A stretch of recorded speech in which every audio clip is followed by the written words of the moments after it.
আসসালামু আলাইকুম রহমতুল্লাহ বরকাতুহু। তে বন্ধুগণ, আশা করি আল্লাহ পাকের রহমতে সকলেই সহি সালামত আছেন। তো কবি গাজী একটাশাল ইউটিউব চ্যানেল 017140885009 এর পক্ষ থেকে আপনাদের সকলের প্রতি রইল একান্ত আন্তরিক শুভেচ্ছা ভালোবাসা।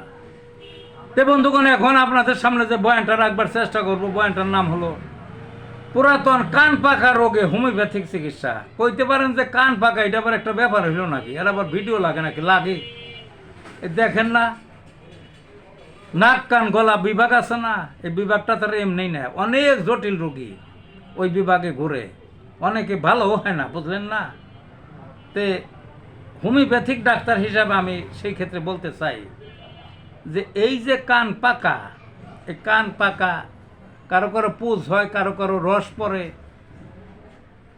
ওই কষ পড়ে, পলতানি পড়ে, কারো কারো এগুলা অত্যন্ত ব্যথা থাকে, কারো ব্যথা থাকে না, কারো কারো আবার ওই গন্ধ থাকে, কারো কারো কান পাকায় গন্ধ থাকে না।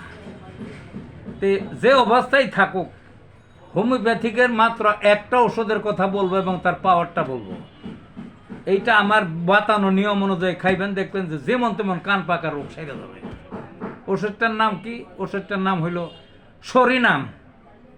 সরিনাম হাই পাওয়ারের খাইতে হবে, 10,000 পাওয়ার অথবা 50,000 পাওয়ার অথবা 1,00,000 পাওয়ারের, কমপক্ষে 10,000 পাওয়ার। এর কয়েকটা ডোজ খাওয়াবেন, দেখবেন যে চিরতরে কান পাকার অসুখ সেরে যাবে, যে কোনো জটিল কান পাকার রোগী।